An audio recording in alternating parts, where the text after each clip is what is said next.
We always appreciate the great Charles Barkley being kind with his time, and he is so kind with his time for us. Comes on whenever we ask, and we appreciate that. Welcome in, Sir Charles. How are you today, my friend? I'm doing great, brothers. Out here in San Francisco, getting ready for All-Star game. Oh, I forgot about that. So you'll have to watch Auburn and Alabama play on TV out there. So 1 o'clock. 1 o'clock. I saw the games at 4 o'clock, so actually it works out good for me because we don't go on to Saturday later in the day. So 1 o'clock Saturday, I'll be sitting here watching, brother. Yeah, I would tell you that was on a bucket list of mine for a while. To get somehow in your inner circle to get invited to All-Star Weekend with Charles Barkley. That always seems like that would have been a good time. I've aged out of that wish list now, but do you have a bunch of friends you take on the road with you when it's All-Star Weekend? Is it a fun weekend for you? Not really. It's too much. It's a lot of work. It was fun when I was playing. It was awesome. But, so tonight we do our regular show. Then tomorrow night we got the All-Rookie Young Kids game. And then Saturday we got the slam dunk 3-point shooting contest and that other skills competition. Then got the game Sunday. So it's a really long weekend. You're on television basically every night for the next 4 days. So it's really a long weekend. There's been a couple of really good eras in college basketball in this state. You obviously were part of one growing up, graduating from Leeds, getting recruited by all three of those schools, and ultimately going to Auburn. Did you ever think that, and I know this question's probably been asked to you a couple of times already, that you would live in a day when we're in the middle of February and you've got number 1 Auburn against number 2 Alabama, or number 1 Alabama against number 2 Auburn? I never thought that, and shout out to the two coaches, Bruce Pearl, that's my guy. I never thought, number one, I never thought Auburn would go to a Final Four. And him taking Auburn to the Final Four that's the greatest accomplishment in Auburn basketball history. And secondly, he's got people upset if we don't make a deep run. And that's all because of Bruce Pearl and his coaching staff. Man, they are amazing. And I got to give love to Coach Oates. Obviously last year Alabama made it to the Final Four. Coach Oates is a terrific coach. It was interesting. I was looking at a couple of tapes of him X amount of years ago, and he was at Buffalo. And I was like, yo, man, that guy can really coach. Because the one thing I figured out when I'm watching, so right now I'm watching about 3 or 4 college games a day for the last month, basically. I said, a lot of these coaches got no idea how to coach.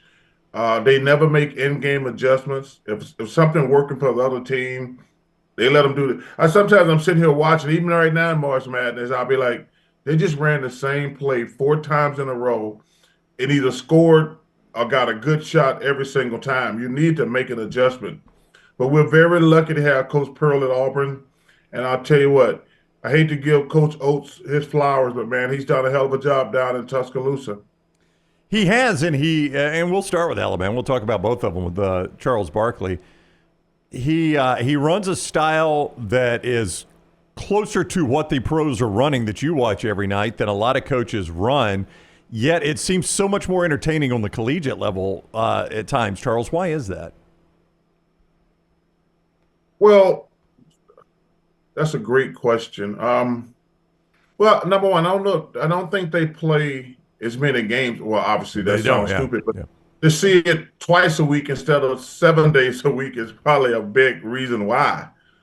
People get tired of seeing the NBA players just run up and down the court jacking up threes. Every NBA game is the same. If you make your threes, you win. You miss them, you lose. I think that's the big issue. Yeah, he has a terrific system down there in Tuscaloosa. If they make shots, man, they're tough. If they make shots, they're tough to beat. But I think the game is going to come down to anytime you play in a hostile environment, you got to keep your poise. You got to limit your turnovers. You got to do a good job of rebounding. I always tell people the 2 most important stats other than shot making, and shot making is important, but turnovers and rebounds are always being the key to basketball games. If you make all your threes, that's an outlier. But if you don't rebound the ball and you turn it over, you're going to lose, especially against a good team, first and foremost, but in a hostile environment, because I know it's going to be hostile. Because, this rivalry You talk about Ohio State and Michigan, Alabama, Auburn. I'm trying to Duke, North Carolina. There are a few rivalries that mean so much. Yankees, Red Sox, Lakers, Celtics. You can count, it's probably less than 10 great rivalries in sports. A lot of time, like for some reason, the Chicago Cubs want to call the St. Louis Cardinals a rival. I'm like, y'all not rivals. Y'all haven't ever won. Y'all won one championship. They won 20. That's not a rivalry. That's like living in Arizona. Every time the Cardinals play the Dallas Cowboys, they call it Cowboys Week. I says, wait a minute, y'all are clearly not comparing us in Arizona to the Dallas Cowboys. Please stop it. Just because you get excited to play a team, that doesn't make it a rivalry. Yeah. Charles Barkley is with us. Just between your two ears, you're a great sports mind, but you've been around all these great athletes. And I wonder if you could give advice to Aden Holloway for the mental game he's got to play on Saturday, because he was at Auburn. Now he's at Alabama. He's a big part of what Alabama does now offensively. If you were giving him advice on how to handle playing his old teammates, his old team, his old coaches in this setting, what would be the advice you've learned over the years in that special moment for that one particular player? Yeah, it's a very difficult situation, first and foremost, but you got to calm down and not try too hard, because I've been in it twice, and I was so hyper and nervous. And then I figured out, like, yo, man, you need to calm your ass down and just play, because you want to come out and kick their butt. Let's be realistic. But if you try too hard and you make one mistake, then you make two, then you're like, oh my God, it's going downhill. This is my worst nightmare coming to fruition. So I would say take your time, let the game come to you. And most great players know this. You have to control your breathing. Breathing controls every aspect of your adrenaline and things like that. I learned somewhere along the way, man, I got to control my breathing, because number one, your heart's going to start pumping and your energy level's going to be up. If you do not control your breathing, you're going to get tired quickly. That's the key. I talked to Joe Morgan about that one time. We were talking about him at big moments. He said, man, I just try to control my breathing. I said, dude, that's exactly what I do to myself. And I've talked to other great players. They says, because everybody gets nervous, everybody gets excited. I don't care who you are, but you have to control your breathing. That's the key. So the majority of coaches say Alabama's the best team. Majority of writers say Auburn's the best team. You came on here a couple of years ago. You said Alabama's the best team in college basketball. It made some news. This all doesn't matter until the end of the year. But right now, do you see a clear-cut number one team in college basketball? I do not. I think that Auburn, Alabama, and Duke have separated themselves. I do. I will say this about Auburn. Auburn has the best combination inside, outside. They don't. That's just well, I always phrase things in my opinion. I do. I think Auburn, Alabama, and Duke have separated themselves, and Florida's knocking on the door. I watched Florida play 3 times. They were very impressive when they went down to Mississippi State this week and spanked them. But I do think Alabama, Auburn, and Duke, and I throw Florida in there. But I think Auburn has the best combination of they can beat you outside, they can beat you inside. And I think Auburn might be the best defensive team. And I've said this many times. Bruce Pearl is never going to get out-coached. Him, Tom Izzo, Coach Oates, I'm trying to think, Bill Self? Golden, who's a Bruce Pearl protege, is a hell of a coach. John Shower is a hell of a coach. So they're going to make great in-game adjustments. See, what a lot of fans don't understand, you always go into a game, well, with a game plan, but it doesn't work. So you have to make an adjustment. Sometimes your second adjustment doesn't work. So great coaches, like, one thing I love about Bruce, man, I actually think sometimes he'd be screwing around in the first half, experimenting. I really mean that. He's like, well, let me try this and see if it worked. Okay, it didn't work. I love Bruce Pearl, man. I think what he's done for our program.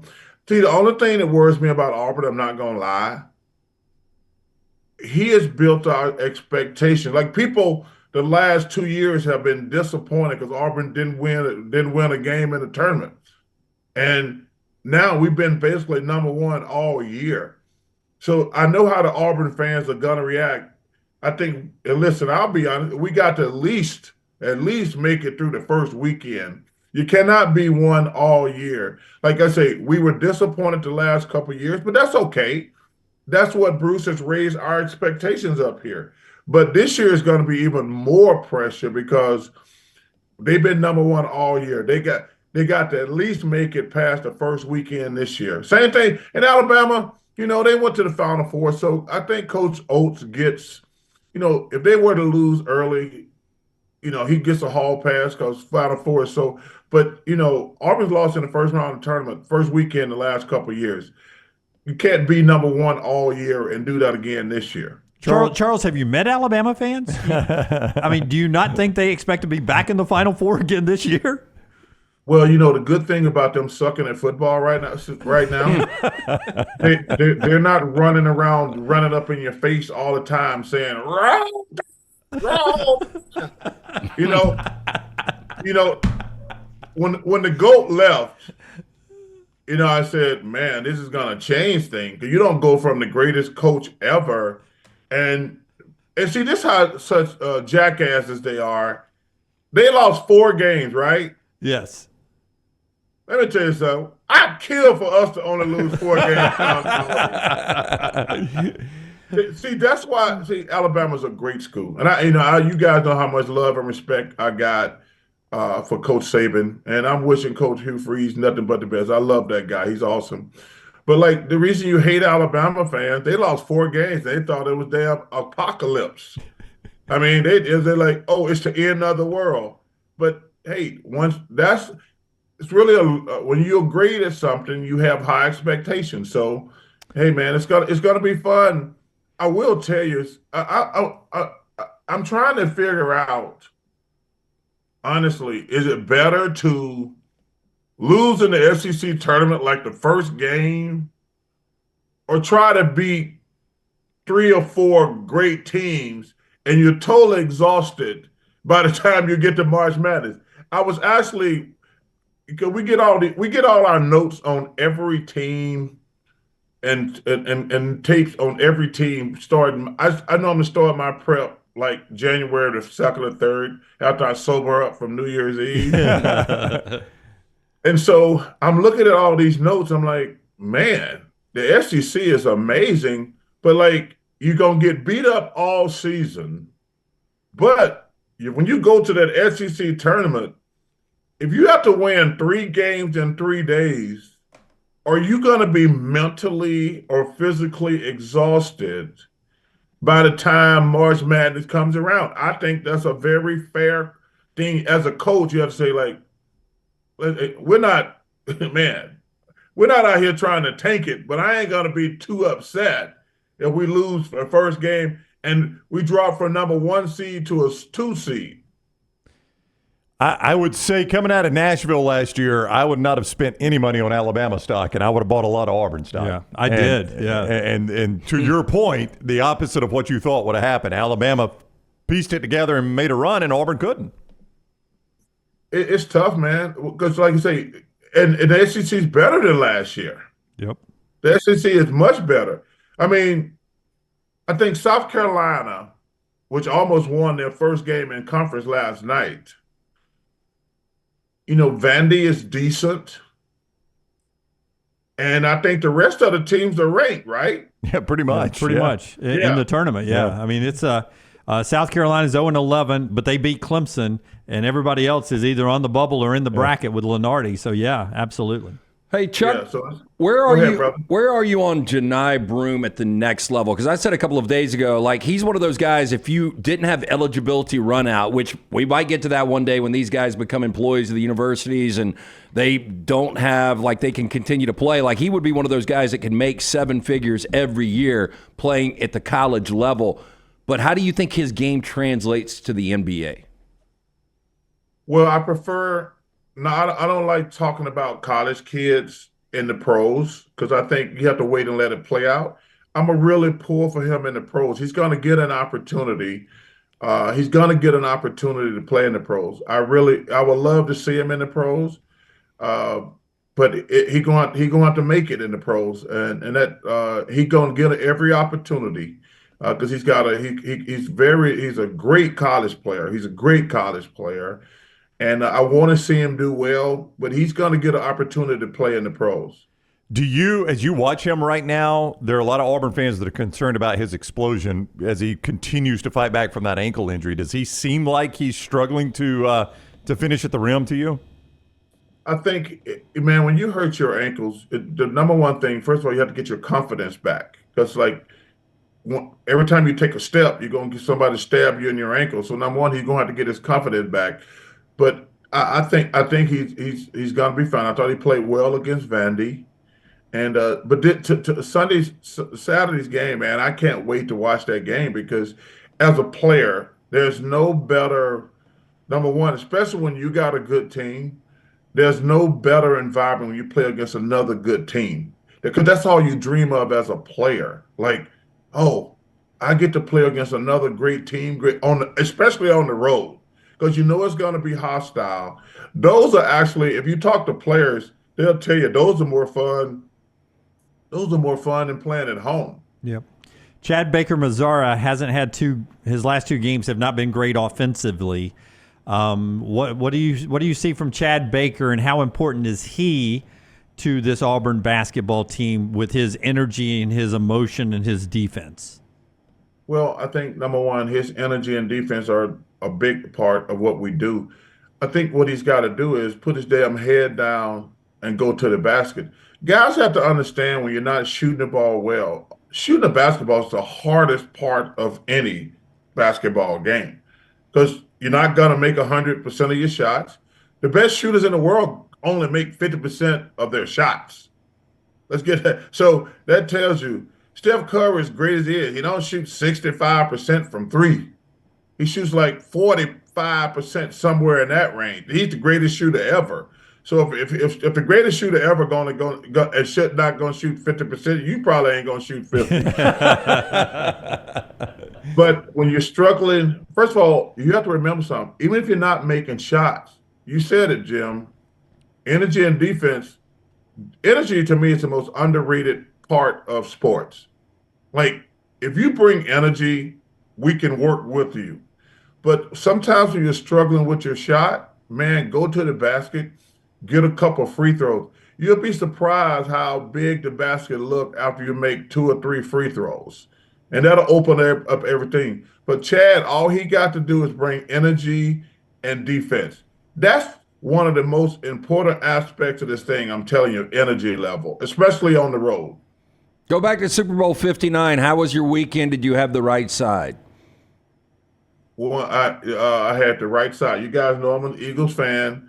I went to Vegas for my 27th straight year. Wow. I take about 10, 15 guys. I've been doing it. We play golf. We go have a nice steak dinner on Friday night, gamble all night, go to the golf course Saturday morning, hungover, play all day, do the same thing Saturday night, go play golf early in the morning, go back, take a nap, and watch the game. And I saw my Eagles beat them down. And the thing about it, guys, I went on a bunch of shows last week at Dan Patrick and a bunch of them in Philly. I said, guys, relax. It's not even going to be close. And I said 34-21. I said, it's going to be a blowout. It's not going to be a close game. And they're like, you got to be kidding me. I said, man, I ain't even worried. It's going to be a beatdown. And it was a beatdown because I was surprised that I wasn't surprised that they couldn't block him. I was surprised how they never made any in-game adjustments. That was bad coaching by the Chiefs. They never, number one, they didn't. I don't even understand. I've seen other guys talk about it on television. I'm saying, like, Jeff Saturday, who's tremendous on television, like, he says, as an offensive lineman, I would have been pissed at the coach. I'm like, we can't block them, and you run 11 pass plays to one run. He says, it was terrible coaching. He said, Andy Reid had a bad day. He says, Coach, we can't. He says, he wished one of the offensive linemen. I said, Coach, we ran the ball one time. We passed it 11 times. Patrick got hit 8 of those 10 times, 11 times. He says, that was just bad coaching, but it was just a beat down. And it was a really, really, really, really, really good weekend for Chuck. Well, I look forward to the next time you're on when Dunaway awkwardly tries to invite himself on the Super Bowl Vegas trip. Yeah, you know that's coming next, right? I don't think I've aged out of the Vegas trip. I think I could do that one. Yeah. Well, hey, listen, man, first of all, it is so much fun in Vegas on Super Bowl weekend. It's crazy. They have a party Sunday. I'm in a room. They have 1 million big screen television. They all like 100 inches. You got like 20 of them in there. I'm in like a convention center, and there is about probably 10,000 people, and they got every food in the world, every drink in the world, and the room is so electric because everybody in the room is bet on everything from the coin toss to the length of the national anthem. So the room is on fire the entire time. I had even 2 dummies with me who, when they flipped the coin, jumped up and down. I said, damn, I got losers in my entourage who bet on the coin toss. I said, you guys are such a bunch of damn losers. Who bets on the coin toss? Then I had 2 friends jump up because I guess which I couldn't believe, the national anthem came in like 2 seconds under. Uh-huh. But hey, man, that just show y'all got loser friends. Yeah. we're 3 of them. Yeah, I mean, John Batiste, I thought could drag it out a little bit longer there. I thought he was going to go over. He didn't do it. Yeah. Because when I was watching in real time, I'm like, oh, this is an easy over. Yep. And then I'm like, oh, it came in 2 seconds under. Yeah. Yep. Charles, it is always great, my man. We appreciate the time as always. Enjoy the All-Star game and enjoy Saturday's massive game in our state too.